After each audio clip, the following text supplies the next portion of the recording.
UDPS viva! UDPS viva! L'esprit vital Cameroun. Félix Tshisekedi, président de la République.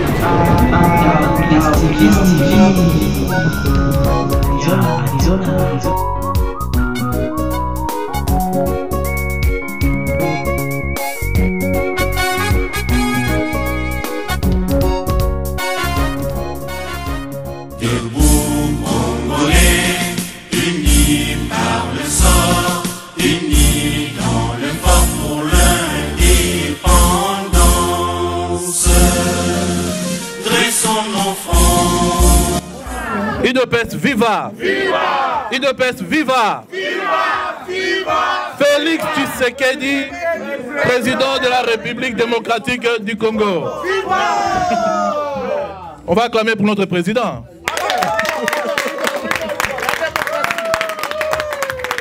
Son Excellence, Messieurs Félix Antoine Tshilombo Tshisekedi, président de la République démocratique du Congo.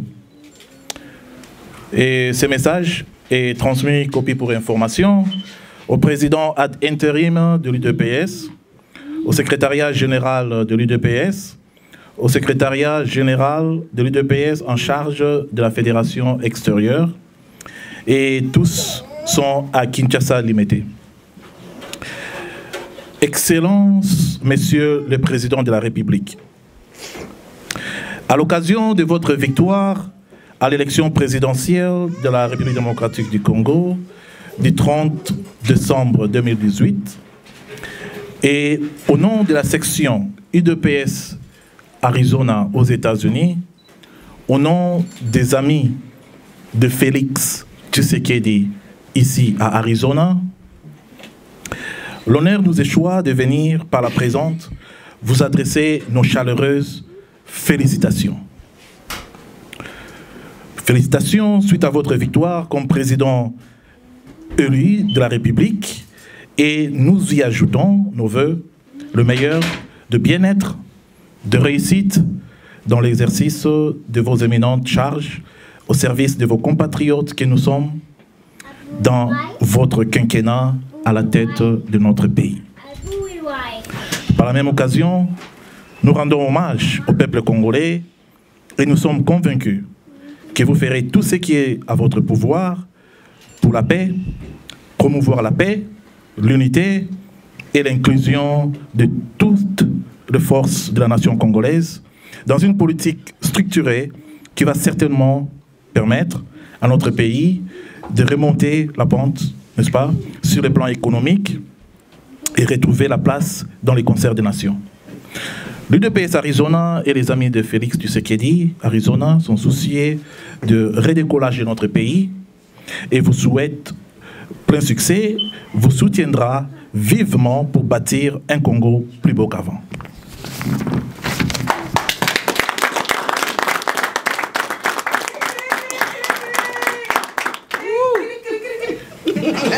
Nous saisissons aussi cette opportunité pour remercier l'ex-président M. Joseph Kabila Kabange pour avoir participé à l'accompagnement de cette première alternance politique, pacifique et historique dans notre pays. L'UDPS Arizona, la communauté congolaise d'Arizona, les amis de Fachi ou les amis de Félix Tshisekedi expriment le vœu, selon votre calendrier, cher président, de vous recevoir en personne ici à Arizona lors de votre prochaine visite aux États-Unis d'Amérique. Yeah.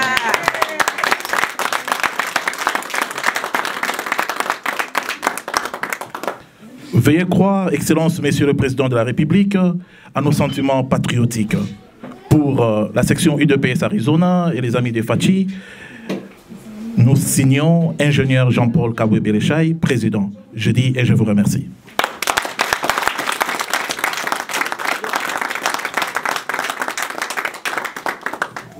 Merci beaucoup, regagnons nos places. Et applaudissez pour vous-même.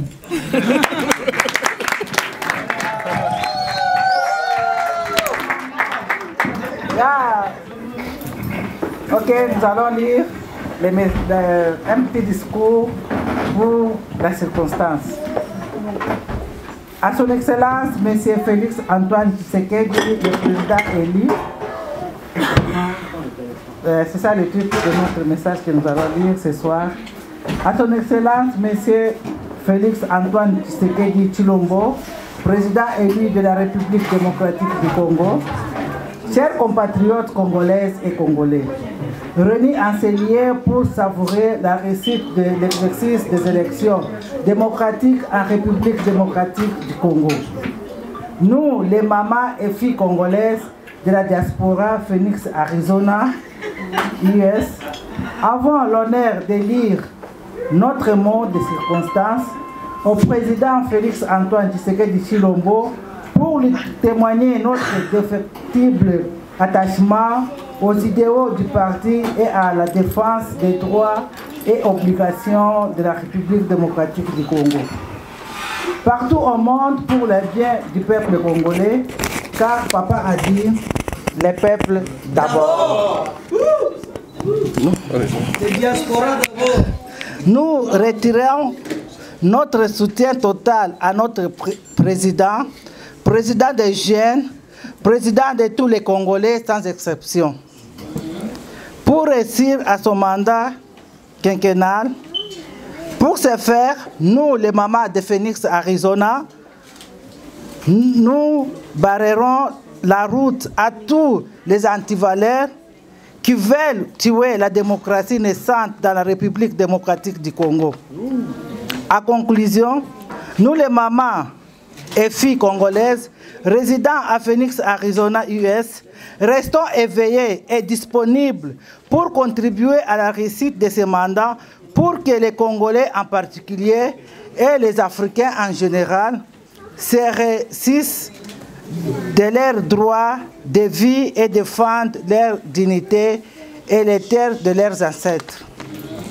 Que Dieu bénisse le peuple congolais et son président élu. Que Dieu bénisse les Congolais vivant dans la diaspora et à Phoenix, Arizona, US. Au départ, je m'appelle Barouane Mukeyo. Je suis président de l'INC Arizona.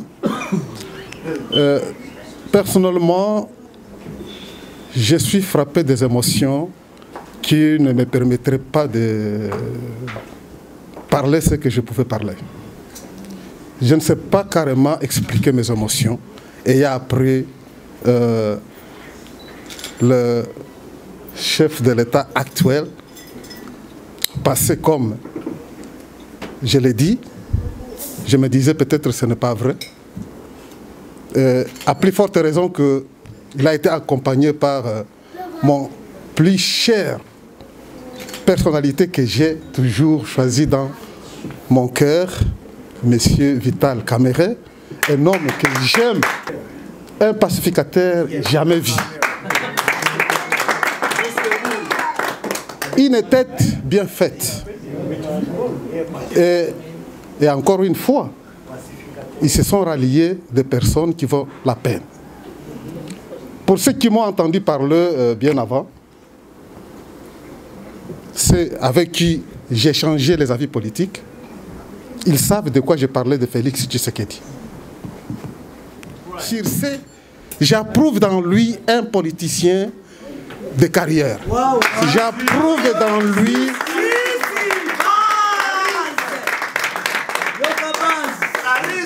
ceux qui m'ont entendu parler à ce moment-là, ils peuvent le témoigner aujourd'hui que oui, le vieux Barouani en parlait. Nous avons même des expériences qu'il a fait voir de lui-même. Vous refusez les machines de vote.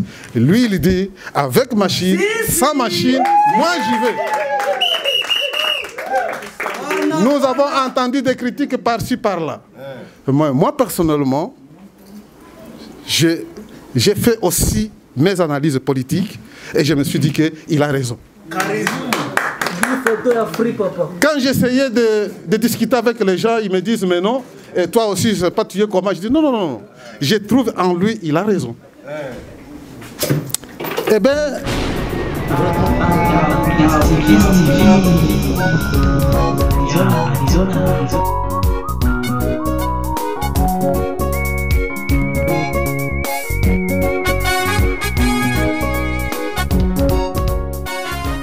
Debout, Congolais,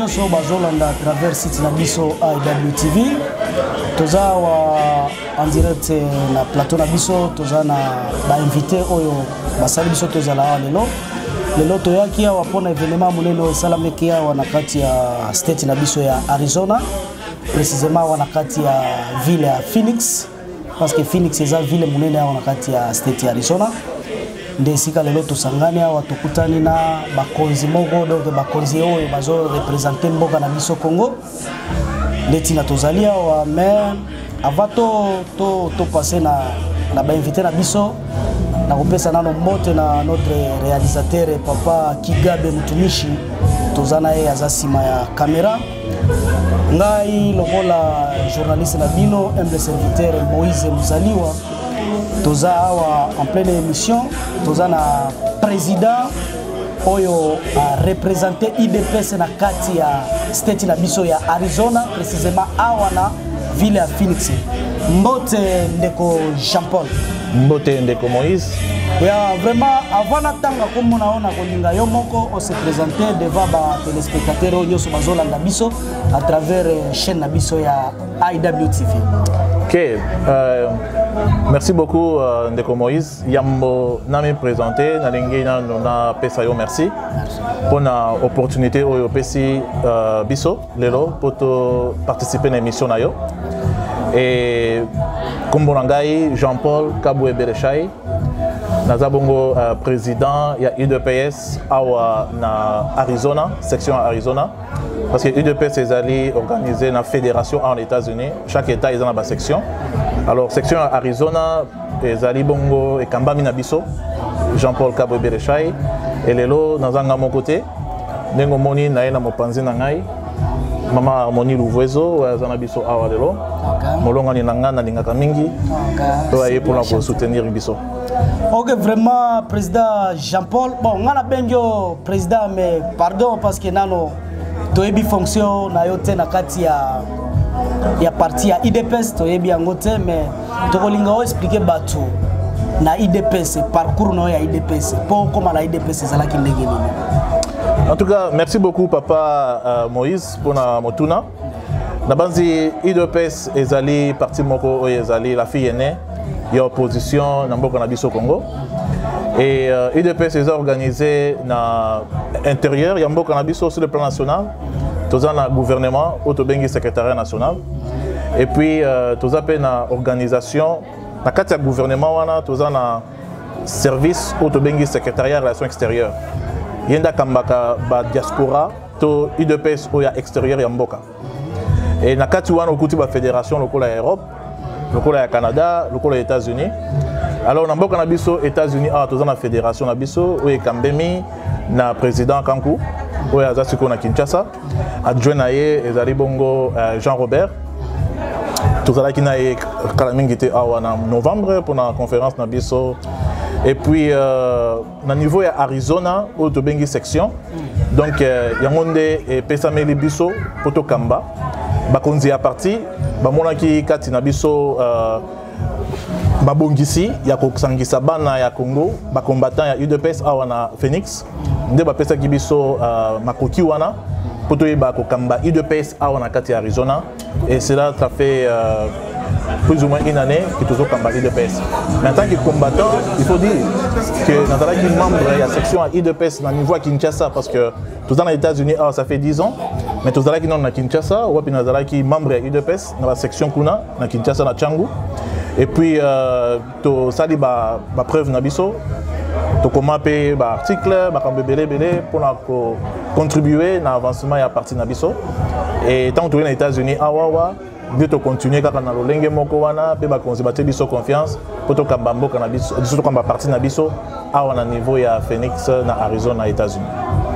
Vraiment merci mingi ba onyo so bazolanda biso ba olanda yo pe ba yoki yo mais intégration na awa na kati ya Phoenix peut-être ba onyo so bazolanda biso surtout ba fan na biso awa na kati ya Phoenix ba kolinga baye ba donc comment ki awa na kati ya Phoenix ka ane nini pe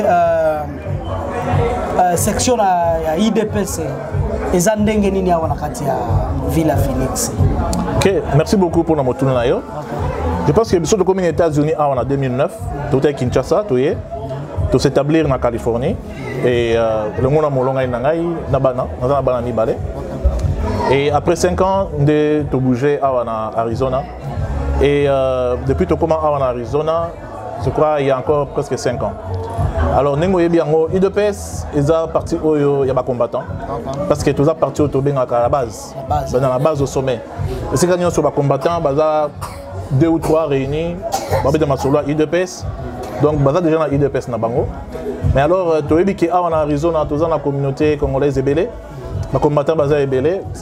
Tous ont évolué un peu en ordre dispersé. Mais c'est ce qui va conduire l'année passée, c'est ce qui a organisé les combattants à Bisso. Dans la structure autobengi section, il y a une toujours section à Bisso Arizona, ça fait maintenant une année.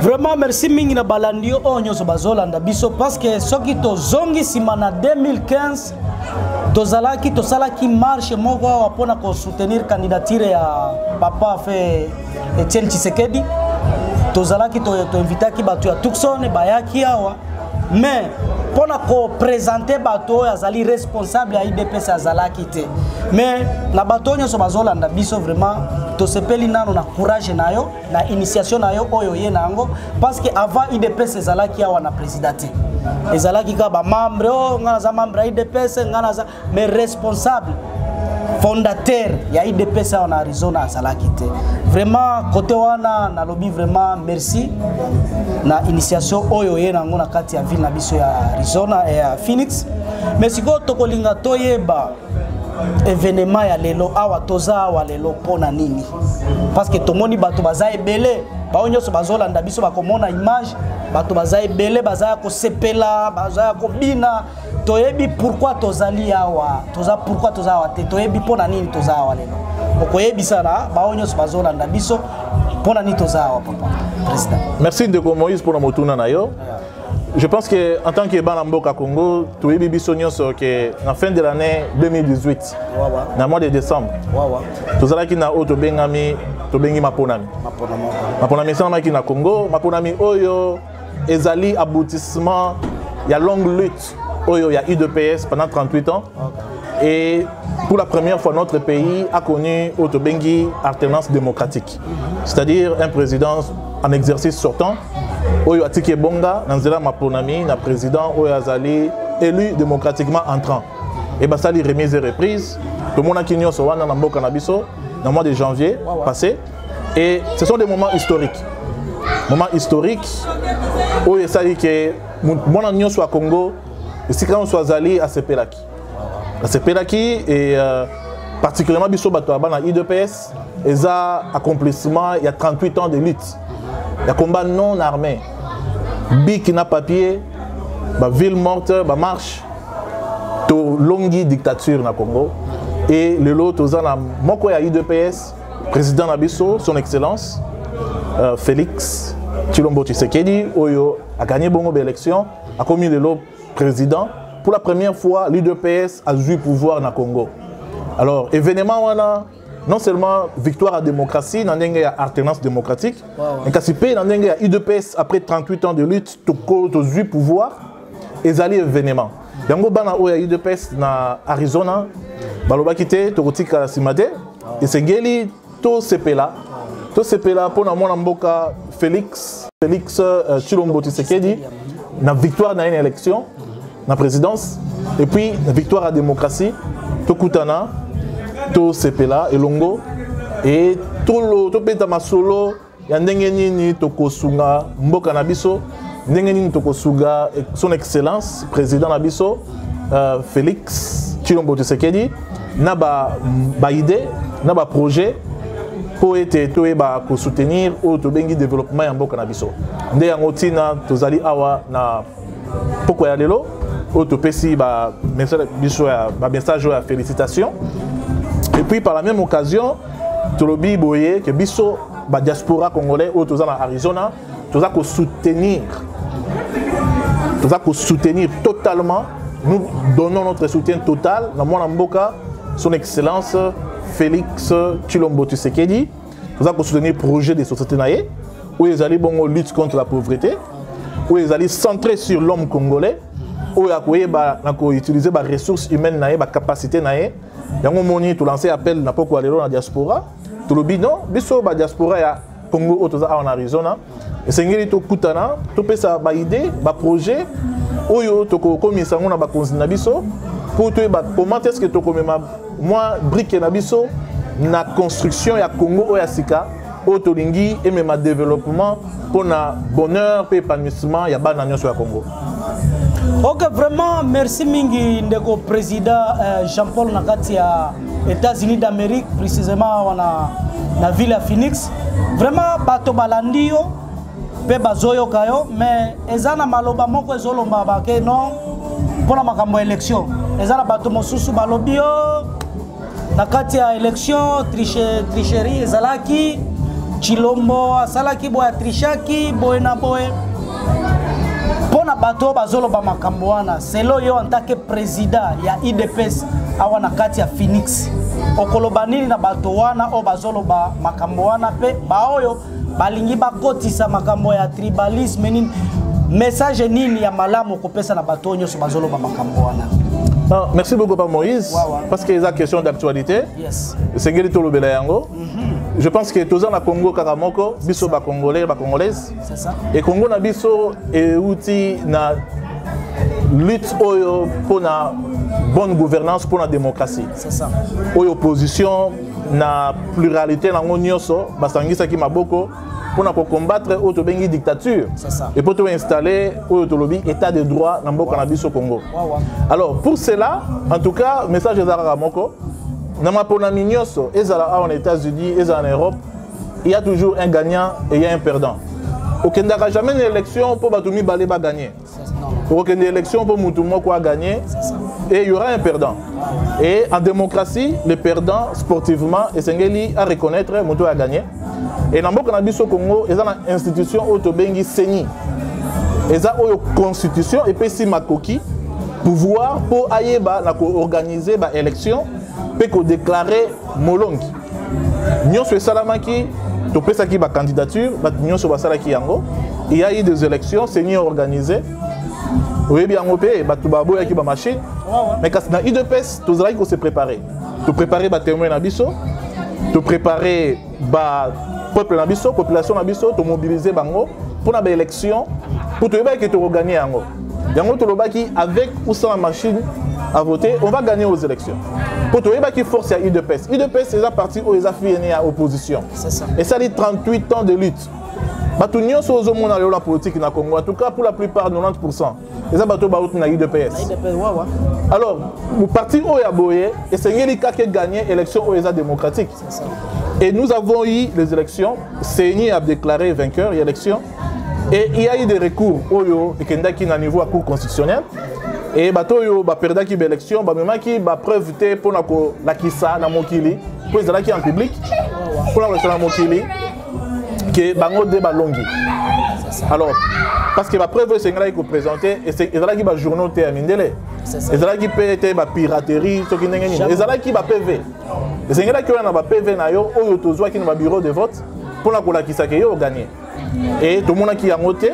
Alors, le juge, le juge, sans preuve, va déclarer Seni, qui est Malonga, si victoire dans son excellence, le président Félix Tshilombo Tshisekedi.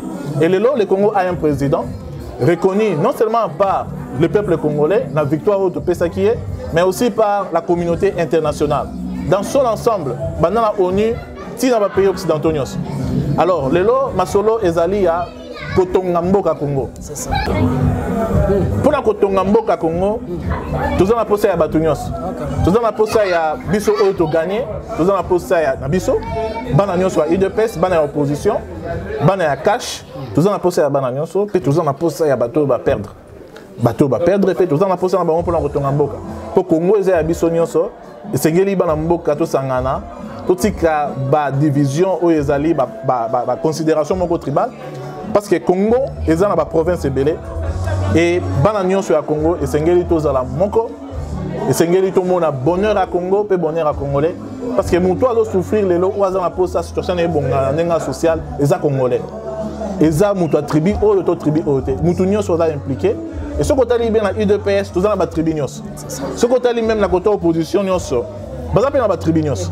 Alors, tous en pose ça to boy à langage joana, to boy langage joana à considération tribale, to lobi boye, to linga Congo, to lingana, to simbala maboko pour Congo na biso kende liboso. Vraiment merci mingi notre président de l'IDP, c'est papa Jean-Paul Kabwe Belechai. Kabwe Belechai. OK, vraiment boyoki bino moko yende mokambi ya biso ya IDP sawa na kati Arizona bauti koyoka message oyo nyonso auti ko lancer pona bandeko nyonso bazolanda ye ezala bato ya cash ezala bato ya lamuka ezala bato ya nani ya majorité ya ex-président Joseph Kabila. Donc sengi vraiment bomoko l'union fait la force et to sangala biso nyonso bana Congo totika makambo ya tribalisme tokende non balobaka ke on ne change pas l'équipe qui gagne. Ndeko na biso président na biso Félix Tshilombo Tshisekedi azui bokonzi na ye ko utepa ya Nzambe eza ya fraude te. Donc biso nyonso topesa chance asala pona ekolo ya Congo asala pona tous les Congolais. Donc liloba suka pona ngai pona président na ebité soki ozana eloko moko ya kobakisa va toleka mama epe mama mopanzi ya président aloba quelques mots na kati ya devant bandeko nyonso bazolanda biso na minitio liloba nao ya suka mon président poto clôturer mission na biso. Pour honorer mon épouse, nako senga na maman na biso sokaza na moi liloba ekoloba na opesa Bana Congo na pesi bino nyonso mbote. Félicitations son excellence Monsieur Félix Tshilombo Tshisekedi. Nous sommes tous unis derrière vous. Nous, les mamans de l'UDPS Arizona, vous soutenons, vous soutiendrons toujours parce que vous